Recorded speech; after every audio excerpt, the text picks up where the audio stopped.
Thank you for having me here. I have a little bit of a cold this morning, so if I go off camera, you'll know that I'm attending to my lovely box of tissues right here. Um, that's thing number one. Thing number two is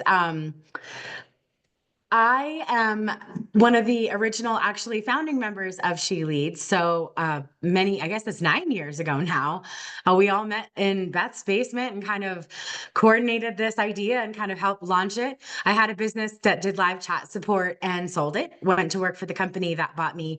Found myself very unhappy. And my husband said to me, if you could do anything, what would it be? And I said, well, that's easy. I'd be a travel advisor. So, he encouraged me, along with my son, along with Suzanne and Mary, to quit my job and become a travel advisor. So that's what I did. So I'm loving what I'm doing. And I do have years of experience traveling for both work and for uh, personal travel as well. But I'm going to go ahead and share my screen with you guys and get this slideshow started. I'm going to shove my Zoom over here on my left camera so that you guys can, if I'm looking here, I'm looking at you, but otherwise this way I can see my presentation for you guys. I'm going to talk very fast because I have a lot of information to share with you on packing trips. But a little bit about me. This is my husband, James, on the left, my son, Kevin. We love all things Disney and have a goal of visiting Disney in all the parks across the world, except for probably China. I don't know that we'll get there. Our last park is coming up in France this year. We're going to see him in Disneyland Paris. And then we'll have been to all the Disney parks across the globe, again, minus China. I love animals. Big bird watcher. So every time we go somewhere, I download the bird pack on Merlin and see what birds I can find. I have a weird obsession with manhole covers. So anytime I go anywhere, I'm looking to find whatever interesting manhole covers I can find, and whoever I'm with, their feet are going in the picture too. I enjoy baking, or not baking, but decorating cakes. I always buy my cakes because, unlike Suzanne, I can't bake, and then I decorate them. We're Potterheads in our house. I am like even split between Gryffindor and Slytherin. This is my mom, Marianne. I'm her primary caretaker, and we enjoy day drinking. And I am obsessed with all things ocean and seashells. This guy is alive. You can see him here. Here he is. He's still alive. So he went back in the ocean. But Sanibel Island in Florida is my favorite destination. And I love all things seashells. I have this massive collection of teeny tinies and big ones from around every place that I shell that's legal to take them home.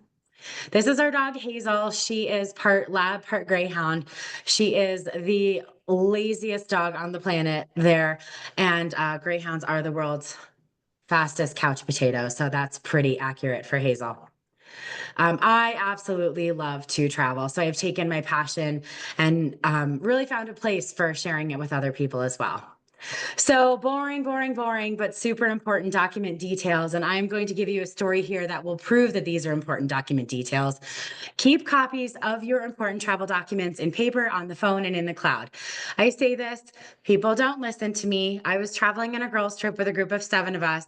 2 of us didn't make it on the boat on our trip in February because her wallet, after she got through, security in Philadelphia, her wallet and her purse were taken, her credit cards, her license, her passport, all of her cash. She did not have copies. She was an older woman, didn't have any family, no way to get additional documentation backed up. So guess who didn't go on the cruise with us? But beyond that, um, you know, now we have an identity issue and theft and police reports filed and everything else. So please do these things. And when you are carrying your copies, don't keep them in the same place as your originals. Still keep them on your person, but not in the same pouch. So keep that in mind. Also, store your details for your credit cards and your phone number for lost and stolen cards someplace safe in the cloud. Print your boarding pass, OG style, never throw it out or delete it until you arrive at your final destination. There is a reason for this. When you get on a plane, it doesn't mean that you are going to your destination on that plane. I have been pulled off of planes, switched planes, and taken to a different gate. So you're scrambling to find documentation, things like that. Also, I've been landing, looking out the window going, that's not Denver, and they drop us off in Amarillo. So if you need to switch planes or you get pulled from that plane, having a paper style boarding pass or at least a copy of your boarding pass is going to be really important. Before you start to pack, research where you're going, learn about the destination, know what you really need weather-wise, look into how the locals dress so you fit in and pay attention to your surroundings. You're less likely to appear as a target. For example, if you're going to Italy, the Italians wear flip-flops to the beach. They don't wear them around Rome, so you're going to stand out like a target. Layers are always a good idea, always, always, always. Travel umbrella for the win. Suzanne with Zamar, representing her there in Tokyo Disneyland. She has the best travel umbrellas. If you don't have one, get them. Sun and sand, remember your sun hat. Cute. You can buy clips to clip them on the outside of your bag, or buy a smooshable, packable one. Think about to your destinations. If you're going someplace that has historical or religious significance, they're very strict about how you dress. So, for example, if you're going to the Vatican, St. Peter's Basilica, you're not going to get in wearing tank tops and shorts. So there's literal booths outside those for tourists who don't know better, and they're going to take all of the money that you're willing to give them so that you can dress appropriately. So think about having a shrug to cover up your shoulders so that you're dressed appropriately. This is us again in Tokyo Disneyland. This is how the teenagers dress there. They are very well dressed. It's blazers, slacks. They don't go in jeans and t-shirts. Everything there is twinning is winning. Everything's kawaii, so they love to dress up. And I said this last year, leg warmers and penny loafers were coming back. I was so excited about that. I literally saw them a few days ago in Costco. I was like, penny loafers for the win. They have made their way here to America. Yes. Also, when you are dressing, make sure you're comfortable waiting and waiting and waiting and waiting and waiting. Choose your footwear wisely, because when you, excuse me, have a long wait, you want sneakers that are kind to your feet. So if you're leaving on a jet plane, cue the music, and you don't know if you remembered these things in your carry-on, make sure that you check them. Your inflatable pillow, check them. Not to check them in your bag, check them in your carry-on to make sure that you have them packed. A scarf that can double as an accessory as well as a blankie. Always pack snacks. Again, you never know where you're going to end up. And a refillable water bottle. Noise canceling headphones for the red eye that you take to Miami for the person who's moving their cat and the poor cat yells the entire red eye flight to Miami. Those noise canceling headphones will save your life. Phone charger and power bank, they should never go in your checked luggage. Passport, ID, 2 credit cards, bonus if they don't have international fees. Cash and copies of your documents, they never go in your check bag. They always stay on your person. Meds and their original containers, never in your checked luggage. Your CPAP and medical equipment, never in your checked luggage, always on your person. The airlines cannot ding you if you are bringing durable medical equipment that includes your CPAP. Excuse me. So suitcase, check or carry on. 99.9% of the time I carry on. I travel a lot for long times. I'm not checking a bag. I like saving time. I like saving money. And I enjoy the assurance that my bag's going to arrive with me. 1% of the time I will check a bag. 0.1% of the time. But it's really important that you understand the fees that are associated with your check bags and consider tracking devices for your check bags.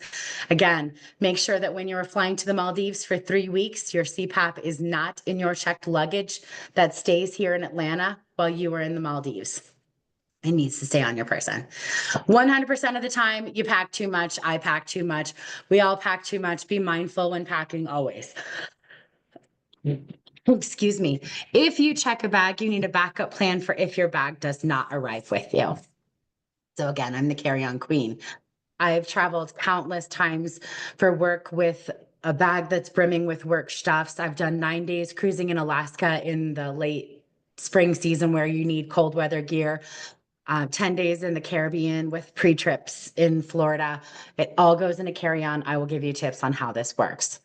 Your luggage choices are critical. Suitcases should always be hard-sided with multi-directional spinner wheels, not soft-sided, because if it's raining, that rain will soak through a soft-sided bag, and a hard-sided bag will protect your clothes inside. Your purse is your large personal item with zipper compartments. Bonus if it has a trolley sleeve that'll fit over that carry-on handle so it doesn't end up on the bathroom floor. items that are comfortable to you. Bring a scarf that can double as a blanket. Again, those noise canceling headphones and an inflatable travel pillow.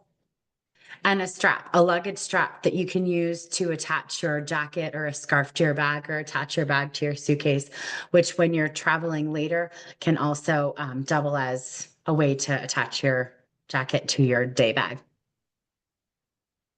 This is really important to understand. Not all airlines are created equal in their overhead space. So you need to do your research on what airline you are flying, especially if you're flying internationally and you are flying domestic or excuse me, economy. It is a very different size restriction overseas than here. Even here, it's different. Make sure that roller bag can fit into the overhead compartment. Southwest has different restrictions than United, which has different restrictions than Frontier, et cetera.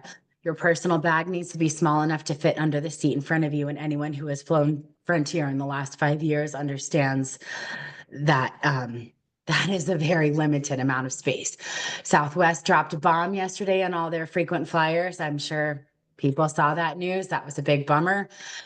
I suspect there will be a big outcry from that. But if you are going to continue to fly Southwest, I suggest you get a Southwest credit card if you don't already have one. It's going to be the only way you can really make that work anymore. So how does all this stuff fit in my bag? You have to have a plan. It's got to be intentional and it's got to be done in advance. You are not throwing stuff in a suitcase willy-nilly the night before. You got to pick a color palette, pick it and stick to it. Black, white, gray, khaki, denim, and pick a color. Blue, pink, red, green. Everything kind of mixes and matches within that color palette. Every item pulls double duty in a mix and match capacity. If you're only going to wear it once, it doesn't go. With the exception of unmentionables. Cubes, packing cubes, smart and efficient space savers. Roll your clothes and put them in your cubes. Compression bags are super effective as well. Skip the vacuum ones because now you need to remember a vacuum as well. But they have like Ziploc bags. I'll show you what they look like in the next slide. This is packing cubes that holds, I can't even tell you how much stuff is in here, but it's all rolled, carefully zipped. And then if there's any bulges, I literally lay it on the ground and step on it so it lays flat and everything will kind of squish out. Just get out your clothes, flap them out, hang them up, they'll be fine. These compression bags, this is all of my formal wear for an Alaskan cruise. And it came out to about, let's see, my camera's this way. It came out to about this thick. So I will tell you with these compression bags, your suitcase can get heavy in a hurry, especially if you're doing the overhead carry-on method. But these compression bags hold a lot. And you'll notice there's a zip lock. So you just slide the zipper right across, roll it up, squeeze out all the air, easy peasy. Simplify everything with a capsule wardrobe. So I'll mix and match outfits to make several different, or excuse me, I'll mix and match to make several different outfits within that color palette. And then everything again goes together and you pack everything that you wear. Everything that you pack gets worn. So accessories are a great way to add a little bit of interest to your outfit. So instead of bringing a lot of different color palettes, you can bring accessories as a way to help maximize space. Excuse me, I stole all of these ideas right from Pinterest. So if you're looking at capsule wardrobes, Pinterest is a great place to snag some interest. So again, this is kind of a very basic colors, but they've picked their leopard as their pop of color and you can mix and match all the different outfits. 12 pieces in 4 different weeks. And there's ideas and ways that you can do this. This is my favorite one. 1 suitcase, 16 pieces, 40 different outfits. So again, Pinterest, great inspiration. If you're like me, anal, and you love spreadsheets, this is a great way to make sure that you are doing, Amy, yes, I get you. Making sure that you cover everything. Okay, wear your biggest shoes on the airplane and your bulkiest jacket when you are flying. Fill every nook and cranny with those socks and unmentionables, even right down to the bars for your suitcase. Regardless of the trip length, always travel with a backup bra. Always, always, always. I have learned that the hard way. Come up with a master packing list that works for you, save it digitally, and modify it as needed for every trip. So I actually just drop it into a Google Sheet. And as I'm like, oh, I forgot this on this trip, I add it, bring it to the next one. Beth, you're at 5 minutes. Thank you, Hillary. Be organized, especially in your personal item, develop a system and stick to it. And this is super, super important, especially for that passport situation. You want to make sure your passport goes into the same place every single time so that you always know where it is and keep track of it. Hot destinations, pack a dryer sheet to keep clothes smelling fresh. This also works for funky hotel rooms. Invest in good shoes because if your feet aren't happy, you aren't happy. Consider a Bluetooth headband for noisy hotels and snoring travel partners. I have a lay flat one that goes right around my head and I can sleep on it on the side. And it was 20 bucks on Amazon and it's easy peasy lemon squeezy. Pack a mini first aid kit, anything that you might need if you were feeling crappy and that you might not be able to get, especially if you're out of the country. Always keep this in your carry-on bag. And that way you don't have to go out looking for medicine that might not be available to you when you're not on your A game. And then always pack a mini sewing kit and a glasses repair kit as well. Safety pins save the day. I always carry them in my wallet, in my toiletries bag, 2 or 3 clipped together at every time. They do work for if you are having static cling issues. You can do a safety pin on either side of your dress, shake it out, and it will make the static go away. I did try this, it worked. This is what my suitcase looks like when I start to pack it with my packing cubes. Everything lays really flat, and then I can do my zipper pocket on the other side as well. Heaviest items go at the bottom, and then you pack with the lightest up here so that when you tip your suitcase up, you're not squishing all your light items down. I'm looking for a replacement for this. This is no longer made. This is a favorite. And then apparently Rick Steves recommended it and they stopped selling it. So now I'm looking for a replacement for it. Again, hard-sided suitcase, doesn't matter what kind, look for good reviews. Anything with a trolley sleeve that will go over this handle to keep your items from falling on the floor. Those noise canceling headphones. This is the luggage strap I like, right? Available on Amazon. And any kind of scarf, pashmina or otherwise, that will pull double duty. These are all on my website. You can grab them. Bonus idea, adorable stuffed sack tote. Actually, I got a great one from Zamar in my She Leads latest little giveaway. Doubles down as a beach bag, grocery tote, general catch-all when you're during travels as well, especially if they're tiny and can go in the little nooks and crannies of your suitcase. That's a really good addition to bring. So why use a travel advisor? Real quick, we've got knowledge to share, training experience. I'm constantly trading. I'm in the industry more than 40 hours a week and keeping up with all kinds of industry updates and things like that. We're, again, immersed in there all the time. We may be able to give you discounts or inclusions that you might not be able to get on your own as well. Our services are included when you work with us because we're paid by the travel partners that we work with. So Princess, Disney, Marriott, the hotel rentals, that's who pays me, not you. So we can help book literally anything and everything. The only thing I don't book is domestic flights. I do book international airfare. I will book them if they're part of a package deal. Who can I help? Solo travels, families. I do a lot of multi-gen travel, groups, weddings, business travelers. And if you want to go, I can help you plan it. But I did want to give you guys an opportunity to answer any questions as well. Yes, Stephanie. Stephanie. So I bought all that stuff last year after I was already on vacation, and it was so helpful because I was gone for a whole month and there were so many things I forgot, and I did bring too much stuff. But thank you, Beth, for doing this last summer with our last group. I do have a question. If you've read the news, there was that woman on a Carnival cruise line that stole someone else's luggage because she liked it. And the owner of the luggage was searching for weeks, and they kept telling Carnival it was there because of an air tag. Do you recommend putting air tags in things? I do. I think I said something about truckers at some point. I do think I'm not an Apple user, so I don't know. I think there's tiles, things like that, because I don't check my luggage. I don't have that issue. I walk on with my luggage. I walk off with my luggage, even on cruise ships. But if you are leaving your luggage with someone else, absolutely. It doesn't mean that you're going to get it back any sooner, but at least you can tell them, look, here it is. I can see it. So absolutely, I recommend it. Yeah, and that's the issue with tiles is the pros only have a 600-foot Bluetooth range, whereas the AirTag is GPS. So I don't know if that helps anybody, but I have tiles on everything because I set things down and then I find my keys in the refrigerator. Okay, so that's good intel for me. Thank you for sharing that. So AirTags is probably still, I think you can still use it even if you're an iPhone or an Android user. I'm not actually sure. I'll look into that. I think they have a separate app. I just have a shout out for Beth.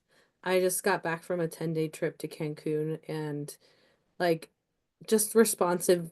I didn't not really having anything for her to help me with, but like last minute was like, shoot, do I have enough health insurance? So if something happens while I'm out of the country, like she has a referral link for that. So just a great resource and really willing to share her knowledge. So I encourage anybody planning a big trip or a small trip to reach out and ask for questions if you have them. Amy. Yep. Always. Also, a shout out for Beth.